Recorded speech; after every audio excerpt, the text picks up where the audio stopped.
రేయ్, పోయి ఒక మంచి తాడు తీసుకురా. ఎందుకన్నా? చెప్పింది చెయ్యి. నా 2 చేతులు కదలకుండా గట్టిగా కట్టు. ఎందుకన్నా? చెప్పింది చెయ్యి. ఇది ఫోటో తీసి మన వైసీపీ లీడర్స్ గ్రూపులో పెట్టు. మనోళ్ళందర్నీ కూడా ఇలాగే నాలా చేతులు కట్టేసుకోమని మెసేజ్ పెట్టు. ఎందుకన్నా?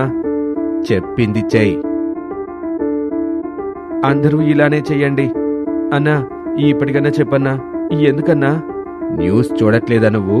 ఇప్పుడు ఆంధ్రప్రదేశ్ పోలీసుల పనితీరులో దేశంలోనే 2వ స్థానం.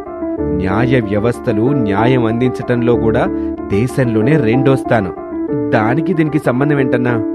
ఒరేయ్, నాతో సహా మన పార్టీ నాయకులందరూ దొంగలు, నేరస్తులు. వాళ్లకి ఎక్కడ ఖాళీగా స్థలం కనిపించినా, పొలం కనిపించినా, ఏ వస్తువు కనిపించినా నొక్కేయాలి, కొట్టేయాలని చేతులు దురదలు పడతాయి.